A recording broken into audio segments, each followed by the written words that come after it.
نحمده ونصلي ونسلم على رسوله الكريم أما بعد فأعوذ بالله من الشيطان الرجيم بسم الله الرحمن الرحيم إن هذه أمتكم أمة واحدة وأنا ربكم فاعبدون وتقطعوا أمرهم بينهم كل إلينا راجعون فمن يعمل من الصالحات وهو مؤمن فلا كفران لسعيه وإنا له كاتبون صدق اللہ العظیم۔ سورۃ الانبیاء ہے، اور اس سورہ مبارکہ میں جیسے کہ پہلے دروس میں یہ بات بیان ہو چکی ہے کہ اللہ سبحانہ و تعالی نے ہر دور میں انسانیت کی رہنمائی کے لیے اپنے پیغمبروں، ہادیوں اور رہنماؤں کو مبعوث فرمایا ہے، اور ان کے ذریعے سے اس دور کے تقاضوں کے مطابق اللہ نے شریعت عطا کی ہے۔ یاد رکھیں، ایک دین ہوتا ہے اور ایک شریعت ہوتی ہے۔ دین ان بنیادی اصولوں اور ضابطوں کو کہا جاتا ہے جو تمام انسانیت کے ایک جیسے ہوتے ہیں، ان میں کوئی تضاد اور فرق نہیں ہوتا۔ بنیادی انسانیت ایک ہے، ایک آدم کی اولاد ہے۔ ان کے اندر قوموں کی، نسلوں کی، جغرافیے کی تقسیم محض ان کے آپس کے تعلقات کو مضبوط بنانے کے لیے، انسانیت کو تقسیم کرنے کے لیے نہیں ہے۔ حضور نبی کریم صلی اللہ علیہ وسلم نے اپنے آخری حجۃ الوداع کے موقع پر ساری انسانیت کو مخاطب کرتے ہوئے فرمایا کہ اے لوگوں، لا فضل لعربی علی عجمی، کسی عربی کو کسی اجمی پر کوئی فضیلت و برتری حاصل نہیں ہے، اور نہ ہی کسی سفید رنگ اور کلر والے کو کسی سیاہ رنگ والے پر کوئی برتری اور فضیلت ہے، نہ کوئی اور معیار فضیلت ہے۔ فضیلت کا معیار اگر تم نے دیکھنا ہی ہو تو وہ یہ ہے کہ تقویٰ کس میں زیادہ موجود ہے۔ تقویٰ کا مطلب اس میں انسانی فطرت کی ترجمانی کرنے والی صلاحیتیں اور اوصاف موجود ہیں۔ دین اسی فطرت کا نام ہے، یا انسانی ضمیر جس کو کہا جاتا ہے، وہ در حقیقت وہ خالص انسانیت جو ہے کہ جس کے اندر دوسرے انسانوں کے لیے کوئی کسی قسم کی میل نہیں ہوتی، کوئی رنجش نہیں ہوتی، کوئی کسی قسم کی برتری اور فوقیت کا ذہن نہیں ہوتا۔ سارے انسان، حضور نبی کریم صلی اللہ علیہ وسلم نے ارشاد فرمایا کلکم بنو آدم، تم سب آدم کی اولاد ہو، وآدم من تراب، اور آدم جو ہے وہ مٹی سے بنائے گئے۔ جی، تمہاری سب کی اصل یہ مٹی ہے، سب کی اصل آدم ہے، آدمیت ہے۔ تو لہذا ایک انسان دوسرے انسان سے اپنے آپ کو فوق سمجھنے لگ پڑے۔ دنیا میں یہ ہمیشہ سے گمراہی رہی ہے کہ انبیاء نے جو انسانوں کو سمجھانے کے لیے شریعت کی ایک طریقہ کار دیا زندگی گزارنے کا، بسا اوقات قوموں نے انہی کو وجہ اختلاف بنا لیا، جھگڑے اور لڑائیوں کا ذریعہ بنا لیا، حالانکہ وہ محض اس اصل تک پہنچنے کا ایک ذریعہ ہوتا ہے۔ مثلا لباس ہے، اب لباس اس بدن کو ڈھانپنے کا ایک ذریعہ ہے،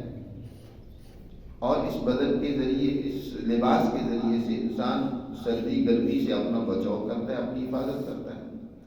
اس کے لیے کوئی ڈیزائن اور صورت متعین نہیں ہے، ہر ایک نے ضرورت کے مطابق اپنے لیے لباس بنا لیا۔ مثلا عرب،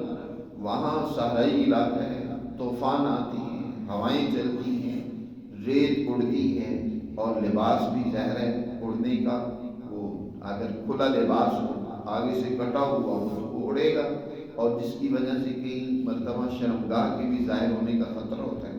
تو انہوں نے ایک لمبی توق سلا لی، چاہے ہوائیں آئیں، طوفان آئیں، لیکن وہ اڑے گی نہیں۔ تو انہوں نے اپنی ضرورت کے مطابق گرم ہو سکتی ہے، اس لیے انہوں نے کھلا اس کو کر کے سلوایا۔ اب یورپین قومیں، وہاں سردی اور ٹھنڈک زیادہ ہوتی ہے، اور مشین کی ایجاد بھی یورپ میں ہوئی۔ اب مزدور طبقہ ہے، اس نے مشین پر کام کرنا ہے، تو ان کے لیے لباس ایسا ہونا چاہیے جو جسم کے ساتھ بالکل چمٹا ہوا ہو، کہیں مشین میں آ کر اس کے لیے مصیبت اور تکلیف کا باعث نہ بن جائے۔ اور اسی طرح سردی وہاں زیادہ ہوتی ہے تو ایسا لباس ہونا چاہیے جو تنگ ہو، چست ہو، ہوا کی کراسنگ کم سے کم ہو، تاکہ انسان سردی سے بچ سکے۔ تو انہوں نے اپنی ضرورت کے لیے لباس بنا لیا۔ ہم اس خطے کے رہنے والے لوگ ہیں، پاک و ہند کے، تو یہاں عام طور پر موسم گرم ہوتا ہے، تو یہاں ضرورت ہے لباس کھلا ہو، ہوا کی کراسنگ، جتنا ہوا گزرے گی کراسنگ اس کی ہوگی، اتنا ہی بدن کو راحت اور اطمینان ملے گا۔ ہم نے اپنی ضرورت کا لباس بنا لیا۔ اب کوئی قوم کہنے لگ پڑے جو اس نے اپنے لیے ایک لباس کی وضع یا صورت اپنی ضرورت کے مطابق اختیار کی ہے، وہ اس پر زور دینے لگ پڑے کہ یہی درست ہے، باقی ساری قوموں کا لباس غلط ہے، تو گویا اس نے انسانیت کو نہیں سمجھا، اس نے اس بنیادی ضرورت اور تقاضے فطرت کو نہیں جانا، اور اس نے اسی کو دین بنا لیا۔ بہت سارے لوگ جیسے اب بھی آپ دیکھیں گے کہ انہوں نے ایک دین کی خاص وضع، شکل و حیت کو اپنے لیے متعین کرنا، مقرر کرنا، یہ اس کو سمجھ لیا کہ یہ سنت ہے، یہ دین ہے، اس کے خلاف دین ہے۔ اب بڑے بڑے علماء ہیں، بڑے بڑے صلحاء ہیں، بڑے بڑے صوفیاء اور بزرگ ہیں ہر قوم میں، لیکن وہ لباس اپنی قوم کا پہنتے ہیں۔ ترکوں میں رہنے والے، یورپ میں رہنے والے، وہ لباس اسی طرح کا پہنتے ہیں۔ اب ان کے بارے میں کہا جائے کہ یہ تو خلاف شریعت لباس پہن رہے ہیں، ہاں یہ درست نہیں ہے کہ قوم دوسری قوم کی نقالی کرنے لگ پڑے۔ اس سے روکا گیا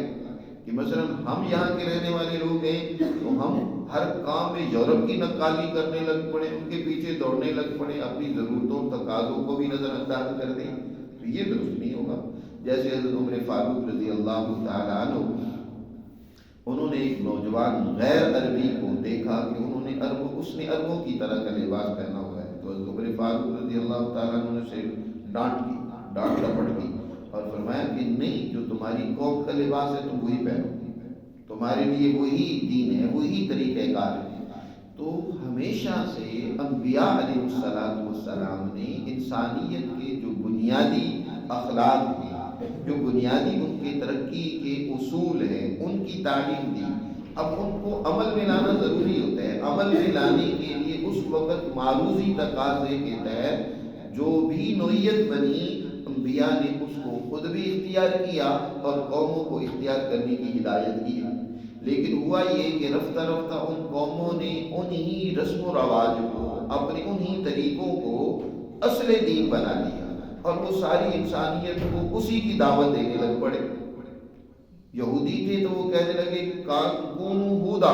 تم یہودی بن جاؤ تو پھر تمہاری نجات ہوگی، وگرنہ تمہاری نجات نہیں ہے۔ عیسائی آئے تو انہوں نے بھی یہی کہنا شروع کر دیا۔ رفتہ رفتہ انبیاء کی تعلیمات جب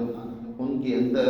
ان کا اثر کم ہوا تو وہ کہنے لگے کونوا نصارا، تم عیسائی بن جاؤ تو پھر بچو گے، وگرنہ بچنے کی کوئی صورت نہیں ہے۔ اور عیسائی کا مطلب ان کے وہ بنائی ہوئی وہ رسم و رواج، اختیار کیے ہوئے وہ طور طریقے، ان کو اپنانا ہے۔ اگر تم نے ان کو اپنا لیا تو تم کامیاب ہو، وگرنہ کامیاب نہیں۔ جو اصل دین تھا، جو بنیادی روح تھی، وہ ان کی ہاں رخصت ہو گئی۔ اور یہی آج رفتہ رفتہ مسلمانوں میں بھی ہوا۔ جیسے یہود و نصارہ نے اپنی تعلیمات میں تعریف کر دی کہ جو اس کی اصل اور بنیاد تھی اس کو نظر انداز کر دیا، اور جو اس طرح کے رسم و رواج تھے اسی کو دین بنا لیا۔ تو آج مسلمان بھی یہی کر رہا ہے۔ قرآن مجید در حقیقت انسانیت کا ترجمان کلام ہے۔ اس نے انسانیت کا وہ جو انسانیت کا بے میل انسانیت ہوتی ہے، جو اس کی وہ فکر ہوتی ہے، جو اس کی بنیادی وہ روح اور نظریہ اور عقیدہ ہو سکتا ہے، قرآن نے اس کو پیش کیا ہے۔ یہاں بھی قرآن مجید یہی بات سمجھا رہا ہے۔ فرمایا ان انبیاء کا تذکرہ کرنے کے بعد فرمایا ان ھذی امتکم، بے شک یہ سب امتیں اور قومیں گزری ہیں۔ موسیٰ علیہ السلام کی قوم،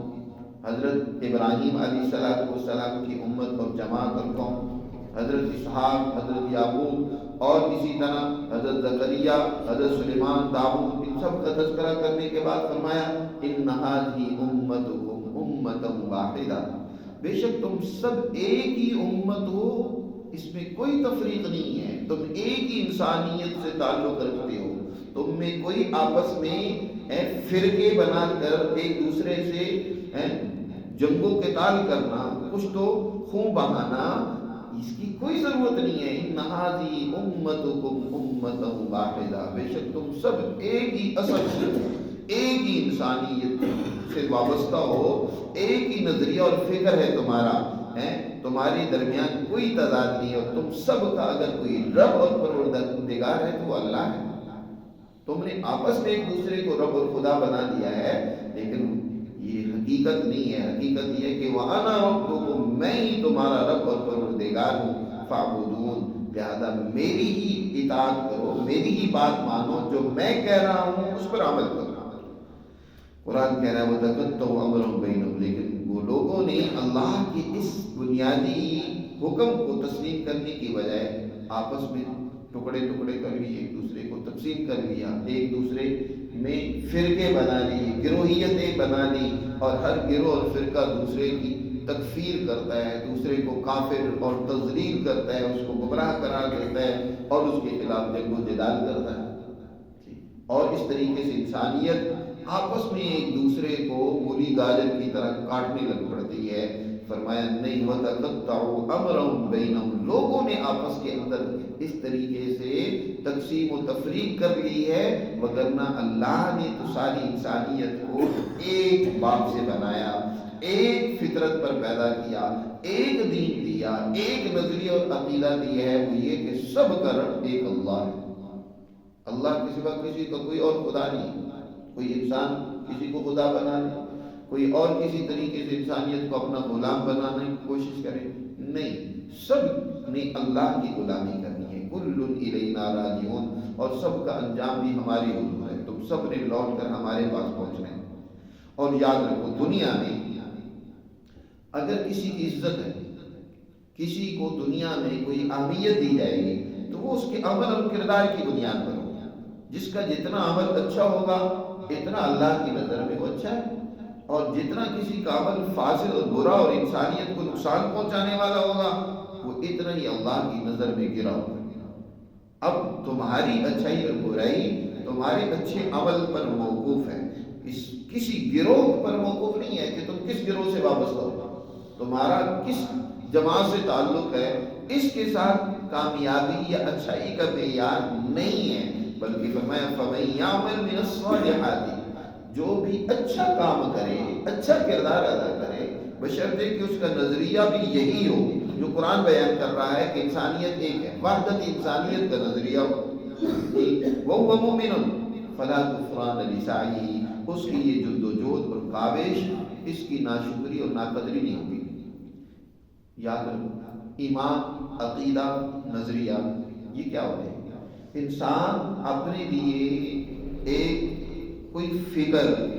کوئی ایک سوچ اور نظریے کو بنیاد بنا کر تسلیم کر لیتا ہے اس کو، اور جب وہ نظریہ، فکر